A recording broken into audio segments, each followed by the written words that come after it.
Revelação chocante de Augusto Nunes que adverte sobre risco iminente para o Brasil sob esse desgoverno de Lula com viés comunista.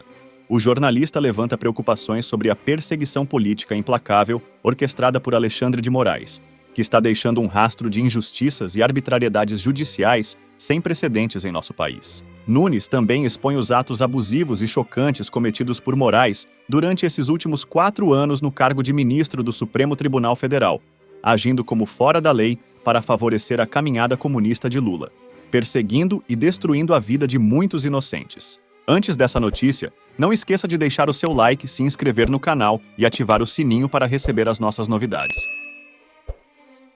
Augusto, não são casos que cabem um desculpe, foi engano, né?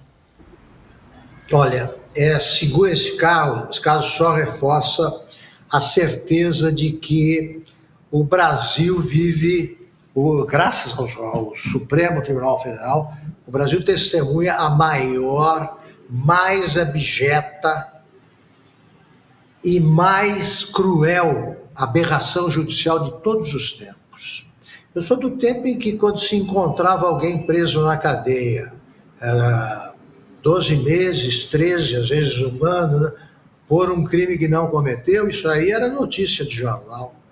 Os jornais não noticiam, ou quando noticiam favoravelmente, vem logo um comentário justificando que aquilo é uma defesa da democracia. Faz 4 anos, mais de 4 anos, que o ministro Alexandre de Moraes age como fora da lei, com abstraídas as tímidas exceções aí que se manifestam de vez em quando dos 2 ministros nomeados pelo Bolsonaro, com o apoio vergonhoso por ação ou omissão, geralmente é por ação mesmo, dos demais componentes do Supremo. Se a gente olha por esse prisma, é normal essa ideia que bate na cabeça do Lula de nomear um Flávio Dino ou um Messias, porque ele vai ter esse nível. O Supremo Tribunal Federal precisa ser contido imediatamente. O Brasil hoje não é um país democrático, porque tem presos políticos, exilados políticos e pessoas punidas sem julgamento há muitos anos. Há muitos anos, como é que pode alguém ser julgado por lote? Como é que pode não haver a individualização de conduta? Como é que pode se esquecer que o ônus da acusação cabe ao acusador? Ele tem de provar o que fez. Como é possível enquadrar alguém por crimes inexistentes? O que é ato antidemocrático? O que é isso? Que crime é este? Espalhar fake news. O Alexandre de Moraes conduz um número de processos tão grande que nem ele sabe qual é exatamente. E ninguém consegue descobrir. Um cara da Polícia Federal vem e se orgulha, diz que quer botar no Guinness, o livro de recordes, a maior prisão em massa da história, dia 8 de dezembro. Incluiu a prisão de quem não tinha chegado a Brasília, além dos casos que o Silvio mencionou. Então é o seguinte, repetindo, o Congresso brasileiro é muito criativo, sempre foi, historicamente, em momentos de crise grave. Estamos vivendo uma insegurança judicial gravíssima, jurídica, gravíssima, provocada por quem tem o dever de garantir a segurança jurídica. O Congresso tem de dar um jeito nisso.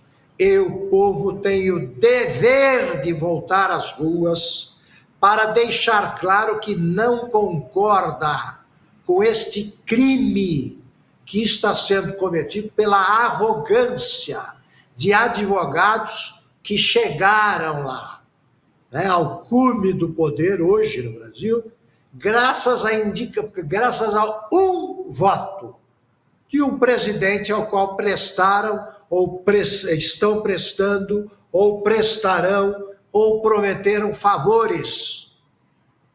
E o Alexandre de Moraes tem uma tese de doutorado em que ele diz que não deveria ser nomeado para o Supremo alguém em retribuição ao favor prestado ao presidente da República. É o caso dele, é o caso dos outros.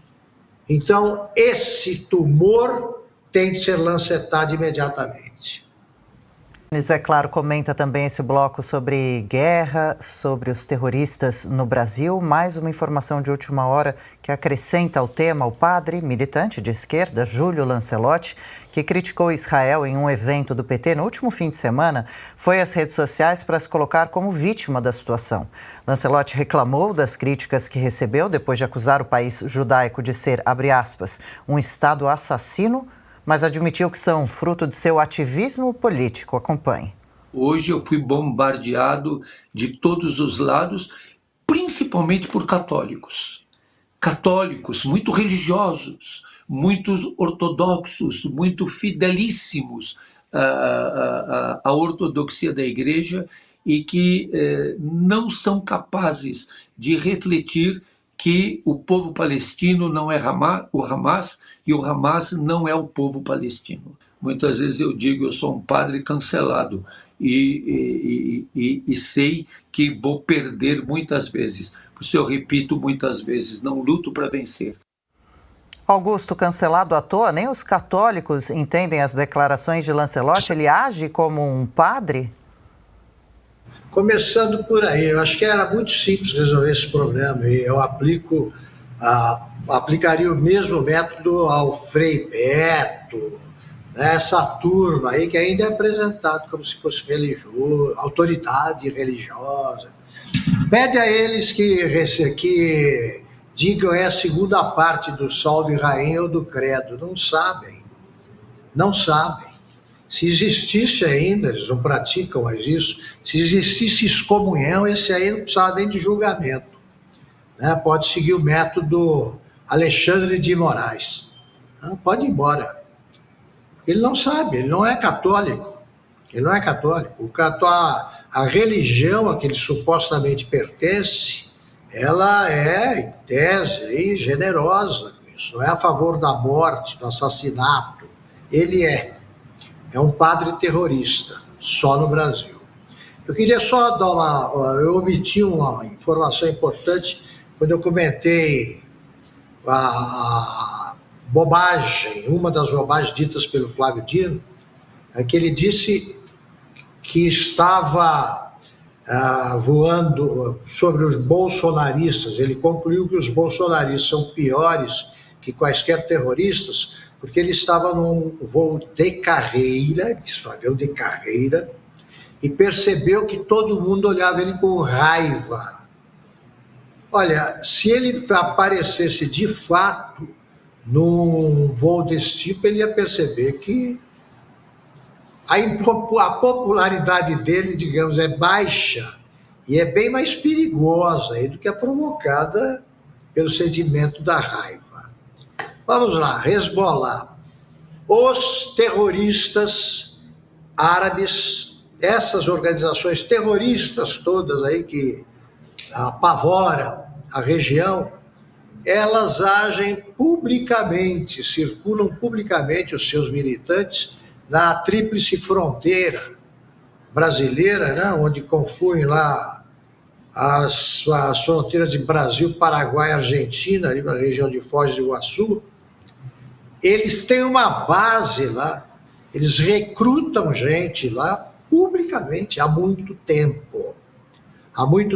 E eles agem com o desembaraço dos que sabem que são, se o governo for do PT, condenados à eterna impunidade. Que bom que houve essa operação, bom sinal. Deveria ser rotineira. Isso aí, o terrorista é o tipo do crime, esse sim é o cara enquadrado no crime hediondo, ponto. E quem apoia terrorista é assassino, com medo, né, de praticar alguns atos aí que dão cadeia. Eles têm medo de cadeia, mas eles têm a cabeça homicida, como o padre Lancelotti. Então eu acho o seguinte, Ou o Brasil combate as organizações criminosas e grupos terroristas que agem por aqui, ou o Brasil entende que o PCC pode ser o ovo da serpente que ajudaria a transformar o Brasil numa Colômbia dos anos 90, né, quando havia o cartel de Cali e o cartel de Medellín. Esses dois cartéis eram poderosíssimos e foram vencidos com a ajuda dos Estados Unidos. Nenhum país americano tem força suficiente para enfrentar essas organizações hoje. É bom saber disso. É preciso haver essa colaboração. Agora, ou o Brasil entende isso, ou realmente nós temos um governo formado por pessoas que sofrem de miopia seletiva e canalha. Porque todo esse apoio do governo, velado, ostensivo, dado aos palestinos, resulta no quê? As duas primeiras reféns a serem libertadas eram americanas. Os Estados Unidos, que são o país mais odiado pelos palestinos, pelos terroristas, os Estados Unidos conseguiram tirar logo, pelo medo que inspiram. O Brasil, que é amigo, não consegue tirar os brasileiros que estão em poder dos assassinos que são homenageados pelos esquerdistas ligados ao PT.